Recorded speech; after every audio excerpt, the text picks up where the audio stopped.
Hello children, welcome to World Audio Book. In this audio, we are going to learn about Class 11th English Supplementary Reader Chapter 2 The Address by Marga Minko.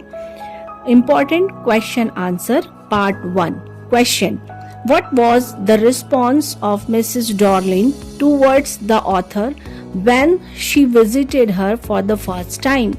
जब वर्णनकर्ता या लेखिका पहली बार Shrimati Darling के यहाँ गई, तब Shrimati Darling की लेखिका के प्रति कैसी प्रतिक्रिया थी? Answer: When the narrator visited Mrs. Dorling's home, she behaved very rudely and unfriendly.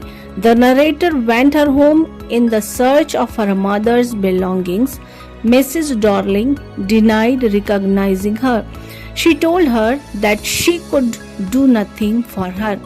जब लेखिका श्रीमती डॉर्लिंग के घर गई, तब उसने अशिष्टतापूर्ण और अमित्रतापूर्ण व्यवहार किया। वर्णनकर्ता उसके घर अपनी माँ द्वारा दिए हुए सामानों की खोज में आई थी। श्रीमती डॉर्लिन ने वर्णनकर्ता को पहचानने से इनकार कर दिया। उसने उससे कहा कि वह उसके लिए कुछ भी नहीं कर सकती है। Question number 2. What explanation did Mrs. Dorling give while taking the belongings of Mrs. S? Mrs. Dorling ने अपनी S के सामानों को लेते समय क्या कहा था? Whenever Mrs. Dorling visited Mrs. S, she took away some article with her. She said her that she would save all the belongings of her. जब कभी भी श्रीमती डॉर्लिंग श्रीमती एस के घर जाया करती थी, तो वहाँ से कुछ न कुछ सामान अपने साथ ले जाती थी।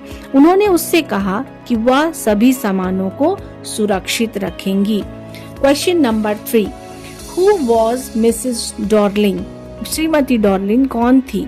Mrs. Dorling was a broad-backed woman and was an old acquaintance of Mrs. S, whom she hadn't seen for years.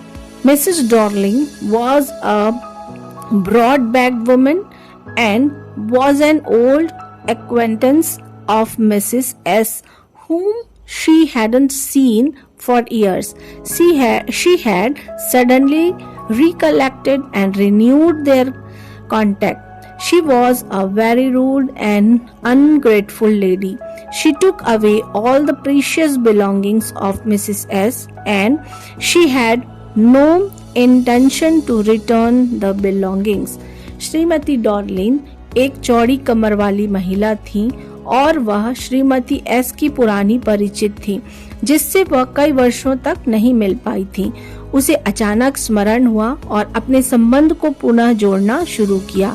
वह बहुत ही अशिष्ट और कृतज्ञ महिला थी। वह श्रीमती एस की कीमती वस्तुओं को लेकर चली गई थी और वापस करने का उनका कोई इरादा नहीं था। Thanks for listening.